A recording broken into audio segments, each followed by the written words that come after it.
नमस्कार दोस्तों, ग्लिफोल स्टडी में आपका स्वागत है। जैसा कि आप लोग जानते हैं कि अभी आरआरबी एनटीपीसी का अभी नॉन टेक्निकल पोस्ट का एग्ज़ाम हो रहा है। अभी फिफ्थ फेज का एग्ज़ाम हो रहा है। अभी हम लोगों का group D RRB group D का एग्ज़ाम अप्रैल मंथ के एंड में या तो मई के फर्स्ट वीक में स्टार्ट होने की संभावना है। ये तो नोटिस आप लोग को मिल ही चुका होगा, आप लोग को पता ही होगा। तो हम लोगों ने सोचा क्यों ना प्रीवियस ईयर के ग्रुप डी के मैथ को किया जाए।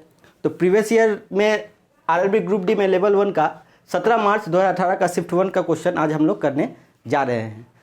तो बिना समय गवाए चलिए हम लोग पहला क्वेश्चन देखते हैं हम लोग का स्क्रीन पे। चलिए, क्वेश्चन दिया हुआ है ए माइनस बी का whole cube plus B minus C का whole cube plus C minus A का होल क्यूब अपॉन 3 ब्रैकेट में A minus B minus C and C minus ए, ये दिया हुआ है। ये सवाल हम लोग का 2018 में शिफ्ट 1 में 17 मार्च को पूछा गया था। तो देखिए दोस्तों, हम लोग जानते हैं कि वेन ये आप लोग एलजेब्रा में पढ़े ही होंगे कि when a plus B plus c is equals to 0 रहता है, देन होता क्या है, a cube plus b cube plus c cube is equals to 3ab ये आपको अच्छे से पता ही होगा। तो देखिए ऊपर आप लोग देखिए a minus b plus B minus c plus C minus ए, ये हमारा 0 हो रहा है या नहीं? हाँ या ना? देखिए plus a minus b plus B minus c plus c, eliminate. मतलब मेरा क्या हुआ, मेरा ए प्लस बी प्लस सी मेरा क्या आया, 0 आया। तो इसका मतलब मेरा ऊपर क्या होगा, 3a minus b plus into b minus c into c minus a upon मैं नीचे दिया हुआ 3a minus b and b minus C and C minus a. तो कट के कितना आया, 1। तो 1 इसका राइट आंसर होगा। चलिए नेक्स्ट क्वेश्चन। विपरीत दिशाओं से आ रही 152.5 मीटर और 157.5 मीटर लंबी दो गाड़ियां 9.3 सेकेंड में एक दूसरे को पार कर जाती हैं। तो दोनों गाड़ियों की संयोजित गति प्रति घंटा कितनी होगी? तो देखिए हम लोगों को पता है रिलेटिव स्पीड का फॉर्मूला क्या होता है, स्पीड इक्वल्स टू होता है डिस्टेंस अपॉन टाइम। हिंदी में इसको दूरी बटा समय, ये होता है स्पीड निकालने का। तो देखिए जब दो गाड़ियां विपरीत दिशाओं से एक दूसरे की ओर आ रही हैं तो हम लोग क्या करते हैं, उनके लंबाई को जोड़ते हैं और उसको समय से डिवाइड करते हैं, तो हमको उनका मतलब चाल मिल जाता है। तो जब दो विपरीत दिशा से आएंगे तो उनकी स्पीड तो हम लोग जानते हैं कि उनको जोड़ना पड़ता है। तो देखिए डिस्टेंस क्या दिया हुआ है, मतलब डिस्टेंस क्या, मैंने दोनों का लेंथ हमको ऐड करना है। तो एक है 152.5, दूसरे का लेंथ क्या है 157.5। वो लोग कितने समय में एक दूसरे को पार कर रही हैं, तो 9.3 सेकेंड में। तो देखिए ये क्या है 310/9.3, ये क्या है, ये मेरा मीटर पर सेकेंड में है। चूंकि मुझे स्पीड कहा गया है किलोमीटर पर घंटा में बताने के लिए, तो इसीलिए हम लोग इसको ऊपर 18/5 से क्या करेंगे, गुना करेंगे। अब देखिए ये पॉइंट से इधर एक 0 आ सकता है पॉइंट हटने से। अब देखिए इसको 3 टाइम्स किया, इधर 100, 3 से 6 बार में, 5 से 2 बार में, 20 छक 120, ये किलोमीटर पर घंटा आ गया। देखिए नेक्स्ट सम, ज्योमेट्री का एक सवाल पूछा गया था, बहुत ही अच्छा था, एक थ्योरम बेस्ड था, तो वो देख लेते हैं, थ्योरम पे आधारित था। तो देखिए सवाल ऐसे दिया गया था कि बता रहे, 1 मिनट, हाँ, ऐसे दिया गया था कि ये सर्कल है, इसका एक टेंजेंट है, मैंने स्पर्श रेखा जिसको हिंदी में कहते हैं, इसके अंदर एक वृत्त के अंदर एक ट्रायंगल है,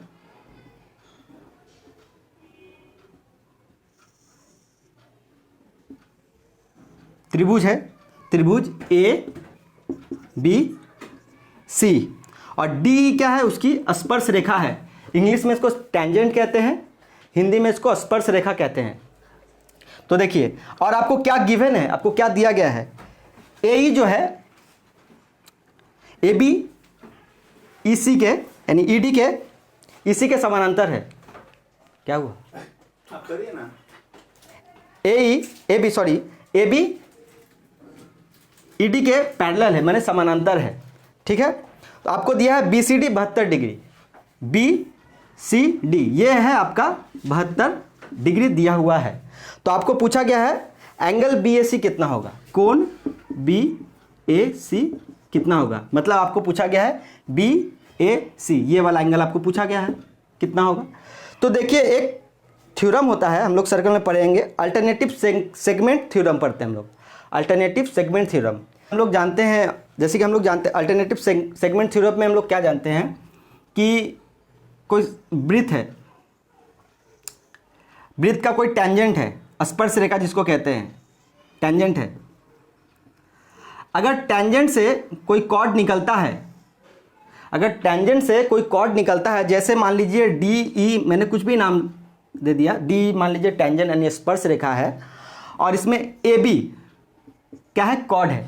तो देखिएगा कॉर्ड जो होता है जिसको हिंदी में कहते हैं जीवा, कॉर्ड को हम लोग कहते हैं जीवा, कॉर्ड को कहते हैं जीवा, ठीक है। तो जीवा जो है आप देख रहे हैं कि ABE जीवा जो है एक एंगल बना रही है इधर, ठीक है। तो जैसे मान लीजिए कि जीवा अगर कोई भी एंगल बनाती है तो ये जो एंगल होगा ये ABE एंगल, ये एंगल हमेशा किसके बराबर होगा, BA, मान लीजिए ये C है पॉइंट, तो इस BAC के बराबर होगा, माने ये थीटा होगा तो ये भी थीटा होगा। उसी तरह मान लीजिए ये एंगल इसके बराबर होगा एंड ये एंगल इसके बराबर होगा। ये हम लोग का अल्टरनेटिव सेगमेंट थ्योरम जो हम लोग वृत्त में पढ़ेंगे। चलिए, तो जैसे यहाँ पे दिया हुआ था क्या कि एंगल BCD कितना है, 72 डिग्री है, तो हमें पूछा गया था एंगल BAC, तो ये भी क्या होगा, 72 डिग्री ही होगा। ये अल्टरनेटिव सेगमेंट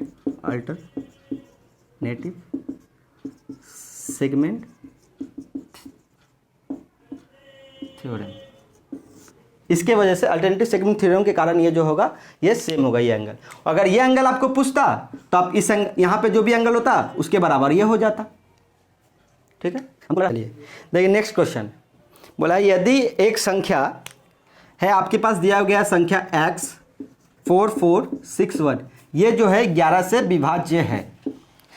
तो आप 11 से विभाजन का रूल आप लोगों ने पढ़ा होगा कि हम लोग क्या करते हैं, उसका एक एक सम छोड़ के, एक एक नंबर छोड़ के हम लोग उसका सम का अंतर देखते हैं, अगर वो 0 आता है तो 11 से विभाज्य होगा, ये नियम होता है। तो जैसे देखिए x + 4 और +1, तो x + 4 + 1, इन दोनों का, अब इसका विकल्प देखिए 4 और +6, इसका जो डिफरेंस होगा वो अगर 0 होगा तो वो 11 से डिवाइड होना चाहिए, ये नियम कहता है। उसी नियम से हम लोग करते हैं इसको, देखिए तो 5 + x - 10 = 0, तो x = 10 - 5, x = 5, तो यहाँ पे x के जगह पे क्या होगा 5, जो अगर 5 हम यहाँ पे रखेंगे तो 11 से पूरा विभाजित हो जाएगा, ठीक है। चलिए नेक्स्ट क्वेश्चन,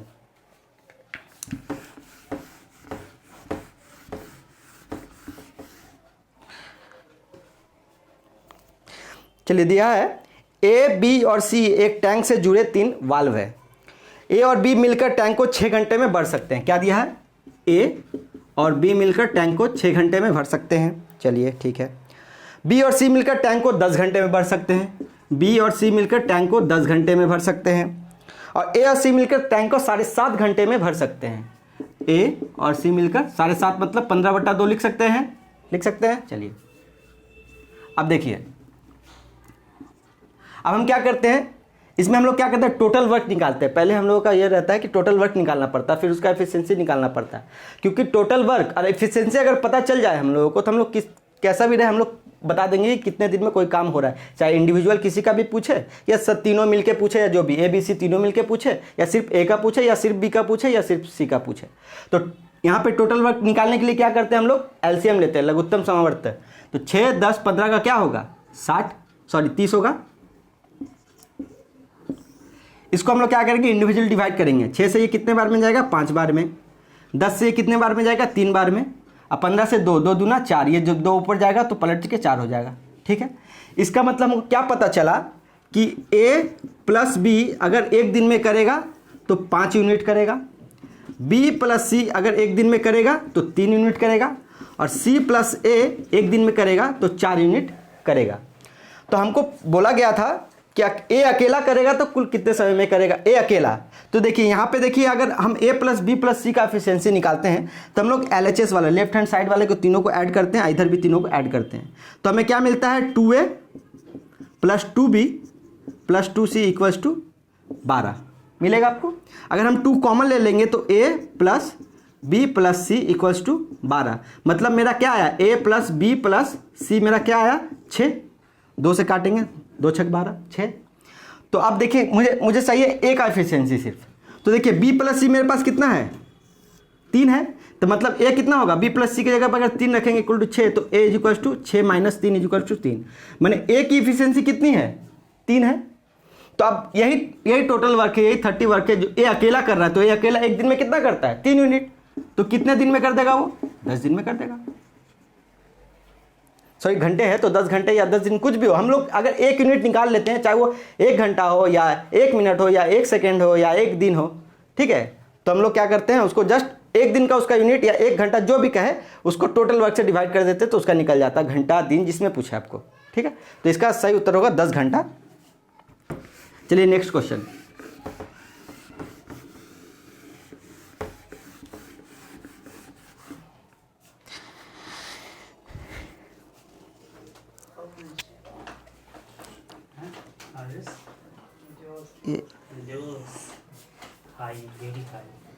देखिए एक ट्रिग्नोमेट्री का सवाल दिया गया था, ये भी दिया गया था। और दोस्तों बता दें ग्लीफुल स्टडी आपको पूरा ऑथेंटिक ही सम्स दे रहा है, ये वो वही सम्स है जो ग्रुप डी में पूछे गए हैं, 2018 में पूछे गए हैं। आप जाके सर्च करके या कोई भी पेपर देख सकते हैं। आप 2018 के 17 मार्च के फर्स्ट शिफ्ट के पेपर को आप देख सकते हैं, वहाँ पे यही सवाल आया गया है जो आप लोग को बताया जा रहा है, पूरा ऑथेंटिक है, पूरा सही है। चलिए एक ट्रिग्नोमेट्री का सवाल था, cos square phi plus 1 by cosec square phi plus 17 is equals to x. आपको पूछा गया है एक्स स्क्वायर बताने के लिए कहा गया है आपको, ये कितना होगा। तो ये कॉस स्क्वायर फाई, इसको हम लिख सकते हैं 1 बाई कॉसेक स्क्वायर फाई को हम साइन स्क्वायर लिख सकते हैं, साइन स्क्वायर फाई, तो इसको हम लोग लिख सकते हैं ना sine square phi plus 17 is equals to x. आपको ये फॉर्मूला तो पता ही होगा, sine square theta plus cos square theta is equals to 1 होता है। उसी तरह अगर sec square theta minus tan square theta is equals to 1 होता है। और उसी तरह cosec square theta minus tan sec square theta cot square theta is equals to 1 होता है। तो देखिए ये cos square five plus sine square five, ये क्या होगा 1 plus 17 is equals to x, तो एक्स इज इक्वल्स टू 18। लेकिन हम मुझे पूछा कि एक्स स्क्वायर, तो x is equals to 18 square, इसका मतलब 324 इसका सही आंसर होगा, ठीक है। चलिए नेक्स्ट क्वेश्चन। ये हमको ऐसा लग रहा ना कि हम थोड़ा ठीक से चलिए एक क्वेश्चन आप लोग ये देखिए, ये क्वेश्चन देखिए टाइम एंड वर्क का ही है। इसको मैं आपको 2 तरीके से बताता हूँ। बोला गया है 2 इनलेट पाइप है। इनलेट पाइप का मतलब जो भरती है पानी, जो पानी भर रही है। तो इनलेट पाइप ए और एक खाली टंकी को 22 घंटे और 23 घंटे में भर सकती है। जैसे एक पाइप आपका ए है, ये 22 घंटे में भर रही है, एक पाइप आपका बी है जो 33 घंटे में भर रही है, ठीक है। उन्हें एक साथ खोला गया, लेकिन टंकी भरने से 3 घंटे पहले पाइप ए को बंद कर दिया गया। अब पाइप ए को 3 घंटे पहले बंद कर दिया गया है, ठीक है। तो आपको बोला गया है कि टंकी को भरने में दोनों पाइपों द्वारा कुल कितने घंटे लगेंगे। दोनों को पहले स्टार्टिंग में 7 दोनों को स्टार्ट किया गया, लेकिन पाइप ए को 3 घंटे पहले बंद कर दिया गया। तो दोनों मिलकर टंकी को भरने में दोनों पाइपों द्वारा कुल कितना समय लगा। तो सबसे पहले हम लोग वही टोटल वर्क निकालेंगे। टोटल वर्क क्या करेंगे, इसका एलसीएम निकालेंगे। इसका लघुत्तम समवर्त कितना होगा 66। ये कितने बार में डिवाइड होगा 3 बार में, ये 2 बार में। ये मेरा क्या आया इफिशियंसी, हिंदी में इसको कहते हैं क्षमता,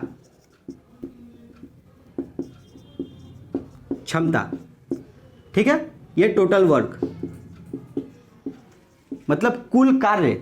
इससे मुझे ये पता चल गया कि ए की इफिशियंसी किया है 3, माने ए अगर 1 घंटा में 3 यूनिट भरता है तो बी 1 घंटा में 2 यूनिट भरता है। इससे ये पता चल गया। अब एक बात बताइए, ए बोला कि ए 3 घंटे पहले छोड़ देता है, ठीक है। तो ए 3 घंटे पहले छोड़ता है ना, बी तो नहीं छोड़ता है। तो बी तो किया ही होगा 3 घंटा काम। तो बी अगर 3 घंटा काम किया होगा 3 आवर, तो बी का इफिशियंसी क्या है 2 यूनिट करके वो भरता है। तो वो 2 यूनिट करके 6 यूनिट तो उसने भर दिया होगा। तो मतलब यहाँ 3 घंटा बी ने 2 यूनिट करके 6 यूनिट तो भर दिया होगा। तो बाकी जो बचा मैंने 66 माइनस 6 यूनिट तो बी का है बढ़ा हुआ 60, ये तो दोनों मिलके स्टार्ट किए थे ना स्टार्टिंग में लोग। तो ए 1 घंटा में 3, बी 1 घंटा में 2, दोनों 1 घंटा में मिलके कितना करेगा 5, तो यहाँ पे कितना आया 12 घंटा। तो कुल समय पूछा, कुल समय कितना लगा, देखिए दोनों मिलके 12 घंटा लेते हैं, अब प्लस बी 3 घंटा लेता है तो टोटल 15 घंटा। इसको आप ऐसे कीजिए, या अगर आपको ये और एक तरीका इसका ये है, आप ऐसा कर सकते हैं कि आप मान लीजिए कि ए ने काम छोड़ा ही नहीं, ए काम छोड़ा ही नहीं, ए पूरा लगा रहा, वो छोड़ता नहीं है काम। तो टोटल वर्क कितना था मेरा 66।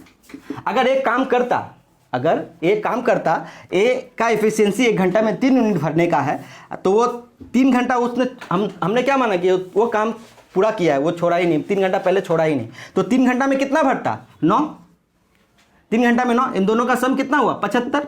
अब दोनों मिलके करते कितना है 1 घंटा में 5, तो भी आया आपका 15। देखिए यहाँ भी 15 आया। तो आप ऐसे भी कर सकते हैं, इसको 2 तरीके से आप कर सकते हैं ऐसे भी। चलिए नेक्स्ट क्वेश्चन, एक ट्रिग्नोमेट्री का सम है।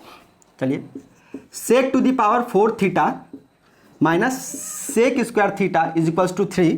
तो आपको पूछा गया है 10 to the power 4 theta plus 10 square theta equals to 8। इस तरह के सम में आपको जो पूछा जाए वही उसका आंसर होता है जनरली, लेकिन फिर भी आप लोग जान लीजिए आया कैसे, कैसे हुआ ये।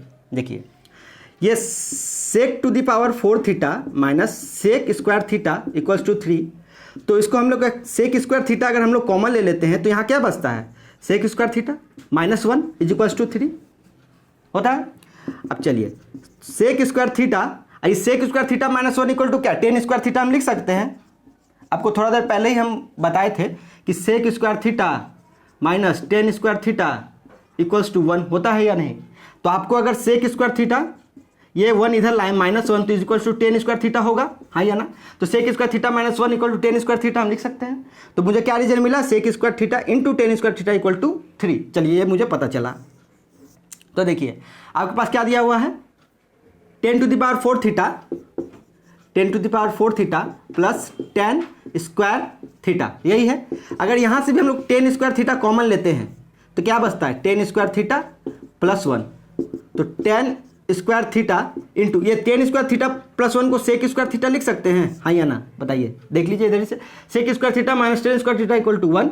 तो अगर 10 स्क्वायर थीटा उधर जाएगा तो 1 प्लस 10 स्क्वायर थीटा, तो सेक स्क्वायर थीटा आएगा। तो वही हम यहाँ किए। तो 10 square theta into sec square theta, यहाँ sec square theta into 10 square theta कितना था 3, तो ये भी कितना होगा 3 होगा। 3 इसका सही उत्तर है, ऑप्शन में आपका है 3। देखिए दोस्तों एक क्वेश्चन और भी है, प्रॉफिट एंड लॉस का क्वेश्चन है। क्वेश्चन, एक पेन को 144 में बेचने पर अनुराग को क्रय मूल्य पर 1/7 की हानि होती है। 144 में बेचने पर, 144 माने एसपी है, सेलिंग प्राइस माने विक्रय मूल्य, विक्रय मूल्य, ठीक है। 144 में बेचने पर उसको 1/7 की हानि होती है। मतलब 1/7 की हानि, मतलब ये क्या है मेरा, ये मेरा क्रय मूल्य है और ये क्या है मेरी हानि है, ठीक है। तो क्रय मूल्य में 1 की हानि मैंने 7 में 1 की हानि, तो मैंने कितने में बेचा होगा 7 - 1 इज इक्वल टू 6। 6 इज इक्विवेलेंट टू, मैंने 6 कितने के बराबर है 144 के। तो 1 कितने के बराबर होगा 6 दूनी 12, 6 चौक 24, 24 के, ठीक है। तो अब मुझे पूछा क्या है, तो लाभ प्रतिशत बताना है। तो क्रय मूल्य कितना होगा 1 यूनिट 24 के बराबर, क्रय मूल्य क्या है 7, तो 24 × 7 ये मेरा क्रय मूल्य होगा, सीपी कॉस्ट प्राइस। तो 7 चौक 28, 7 दूनी 14, 2 16, 168 मेरा सीपी हुआ। तो अब हम लोग फिर क्या बोला कि अगर उसको 189 में बेचा जाता है तो लाभ प्रतिशत क्या होगा 189 में। तो 189 में अगर हम बेच रहे हैं, उसका कॉस्ट प्राइस कितना है 168 है, तो प्रॉफिट कितने का हुआ 21 का। तो हम लोग जानते हैं लाभ का फॉर्मूला क्या होता है, लाभ बराबर, लाभ का फॉर्मूला क्या होता है, लाभ प्रतिशत का बराबर लाभ बटा क्रय मूल्य इंटू 100, ये होता है। तो लाभ क्या है 21, क्रय मूल्य क्या है मेरा 168 इंटू 100, ये 8 यानी 100/8 आपका 12.5%, ठीक है। रखे आप, हो गया, हमको बहुत कर ये पसंद आया हो, लाइक शेयर चलिए दोस्तों, अगर आपको वीडियो पसंद आया हो तो प्लीज़ लाइक कीजिए, सब्सक्राइब कीजिए। आगे भी आपको ऐसे ही क्वेश्चन मिलते रहेंगे। अभी और भी 2018 के शिफ्ट के जितने भी प्रीवियस ईयर के क्वेश्चन है मैं कराता रहूँगा ऐसे। तो अगर आपको अच्छा लगा हो तो प्लीज़ शेयर कीजिएगा। ठीक है दोस्तों, चलिए।